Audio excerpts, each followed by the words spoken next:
اعوذ باللہ من الشیطان الرجیم بسم اللہ الرحمن الرحیم اللہم صلی علی محمد وعلی محمد وعجل فرجہم ہدی ورحمتا للمحسنین۔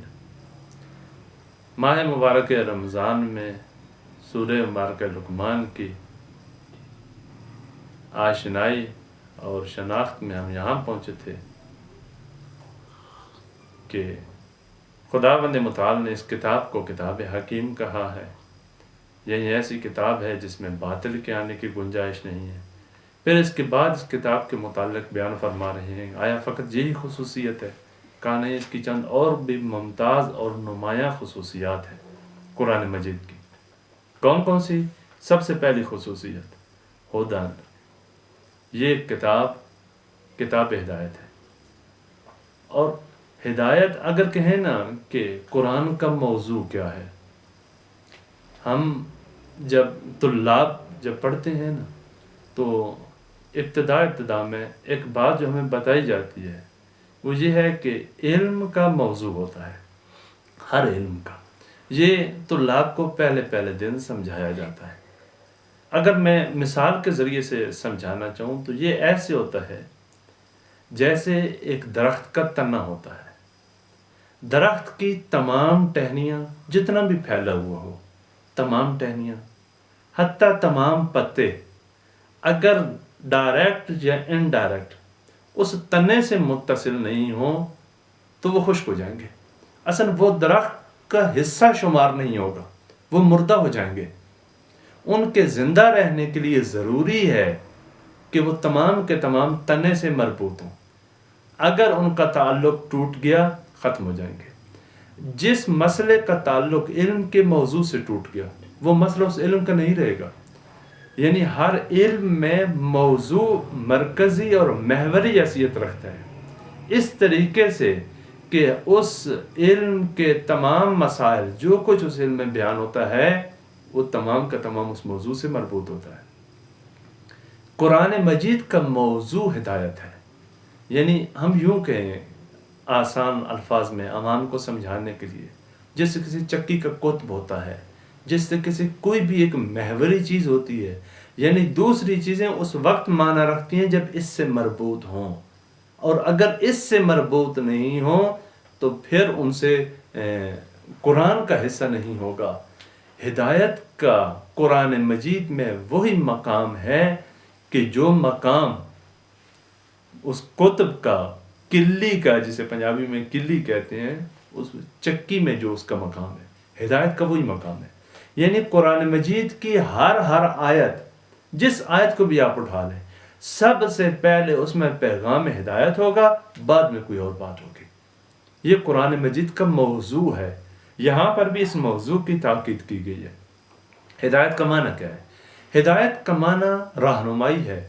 خداوند متعال نے ہدایت کی، یعنی ہر مخلوق کو اس کے مطابق خداوند متعال نے رہنمائی کی ہے۔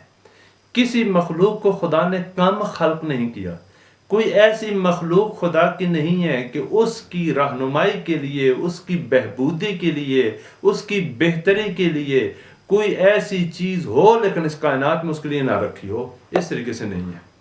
الذی قدر فہدی، خداوند متعال نے ہر چیز کا اندازہ لگایا، اندازہ گیری کی، یعنی کوئی بھی چیز دنیا میں بغیر حساب کتاب کے نہیں ہے۔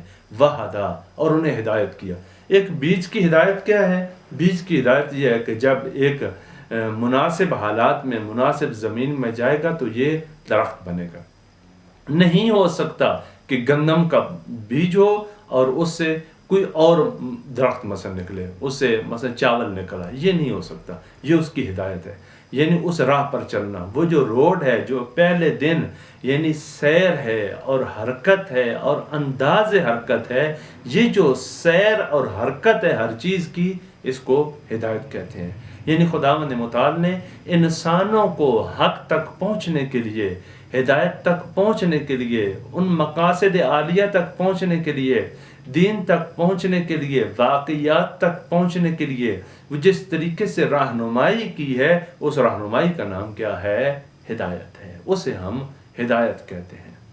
وَرَحْمَةً، وہ جب انسان خداوند متعال کے بتائے ہوئے راستے پر چلے گا، اسی سیر پر چلے گا، وہی راہ اپنائے گا جو خداوند متعال نے بیان کی ہے، تو اس راہ پر چلتے ہوئے ایک چیز جو اسے نصیب ہوگی وہ رحمت ہے۔ یعنی خداوند متعال رحمان ہے، رحیم ہے۔ رحمان و رحیم یعنی کیا؟ یعنی وہ ذات ہے جو فیض رحمت عطا کر رہا ہے۔ رسول کیا ہے؟ رسول بھی رحمت للعالمین ہے۔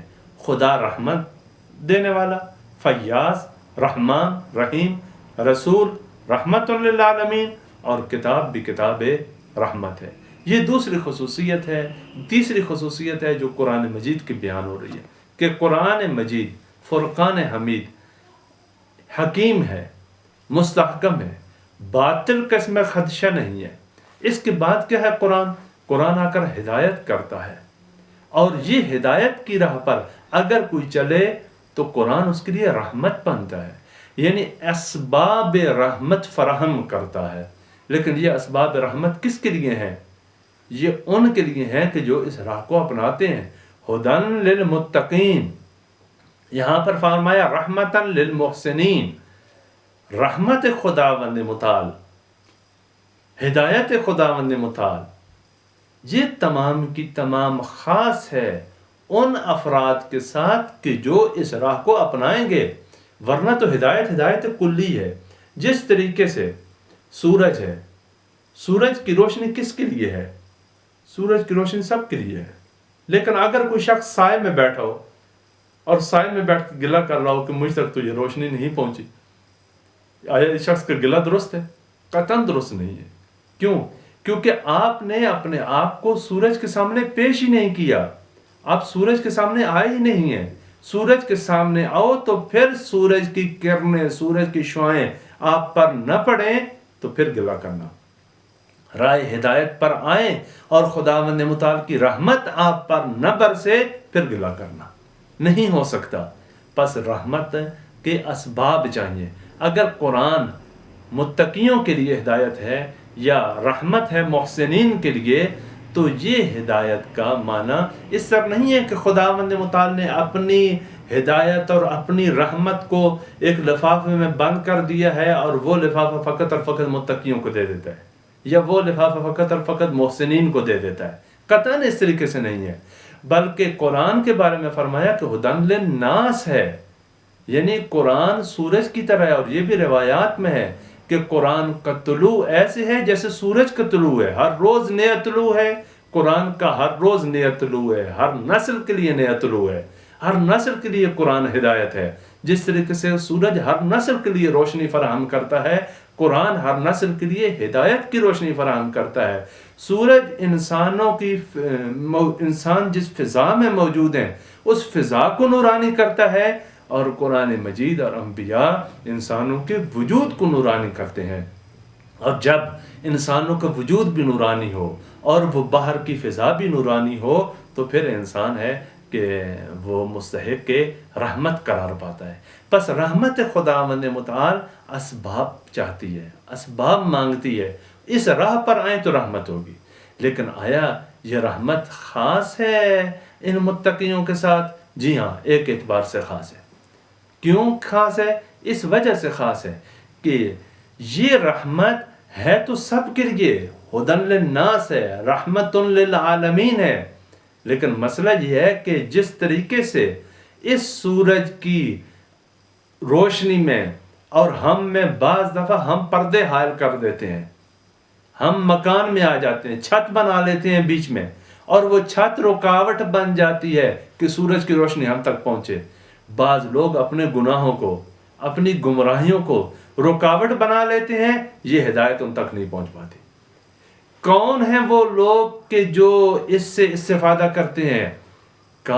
وہ لوگ وہ ہیں کہ جو اپنے آپ کو سورج کے سامنے پیش کرتے ہیں، ان پر دھوپ آ کر پڑتی ہے۔ وہ افراد کون ہیں؟ وہ باتقوا ہیں، وہ محسنین ہیں۔ یہ محسنین ہیں جو نور قرآن سے مستفید ہوتے ہیں، اپنے آپ کو قرآن کی معرض میں پیش کرتے ہیں، اپنے آپ کو رسول اللہ کے سامنے پیش کرتے ہیں۔ یہ اہل تقوی اور محسنین ہیں۔ اگر اہل تقوی نہ ہوں اور محسنین نہ ہوں. ہم انشاءاللہ محسنین کا معنی بیان کریں گے. اگر یہ تقوی نہ رکھتے ہوں اور محسن نہ ہوں تو خداوند متعال کی آیات سے استفادہ نہیں کر سکتے. پس رحمت خدا، ہدایت خداوند متعال ہے تو عمومی، لیکن کیونکہ اس عمومی ہدایت سے استفادہ کرنے والے اہل تقوی ہیں، اہل احسان ہیں، محسنین ہیں، لہذا فرمایا کہ ہدن و رحمتن للمحسنین. محسنین کون ہے یہ ہم انشاءاللہ بعد میں بیان کریں گے. السلام علیکم ورحمۃ اللہ وبرکاتہ.